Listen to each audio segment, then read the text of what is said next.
నమస్తే అండి, నా పేరు రంగారెడ్డి. నేను తెలంగాణ స్టేట్ గ్రౌండ్ వాటర్ డిపార్ట్మెంట్లో రిజిస్టర్ జియాలిస్ట్ అండి.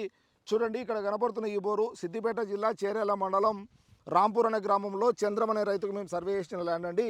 ఈ పొలం మొత్తం 5 ఎకరాల పొలం అండి. ఈ 5 ఎకరాలలో గతంలో ఈ రైతు 11 బోర్లు వేస్తే ఫెయిల్ అయినాయండి.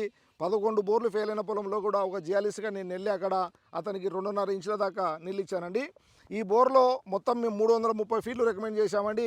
అతనికి 280 తర్వాత, అంటే 280 వరకు ఎలాంటి చుక్క నీరు రాలేదండి. 280 తర్వాత నీళ్ళు వచ్చాయండి. ఇంకొకటి, ఎప్పుడైనా రైతులారా, మనకు షాలో వాటర్ టేబుల్ అంటే 100 ఫీట్ల లోపల నీళ్ళు వస్తే కానీ వాటికి కనెక్టివిటీ చెరువులు కుంటలు ఉంటే మాత్రమే ఎండాకాలం నడుస్తాయండి, లేకుంటే తగ్గే ప్రమాదం ఉంటుంది.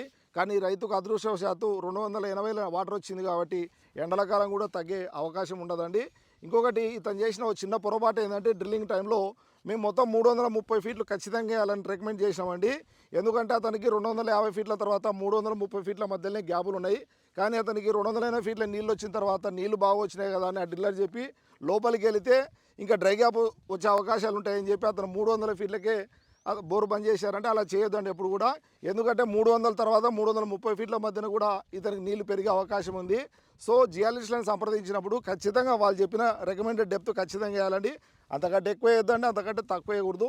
సో ఈ రైతు ఇంకొక 30 ఫీట్లు వేసింటే ఇంకా మంచిగా ఉండేదండి. సో నా రైతులారా, నేను చెప్పేది ఏంటంటే, చూడండి, జియాలిస్ట్లను సంప్రదించినప్పుడు ఎంత లోతు వేయాలా అనేది తెలుస్తుందండి. ఈ విధంగా 11 బోర్లు ఫెయిల్ అయిన పొలంలో కూడా జియాలిస్టులు పాయింట్లు ఇచ్చి రికమెండ్ చేస్తే నిలబడే అవకాశాలు ఎక్కువ ఉంటాయండి. Thank you.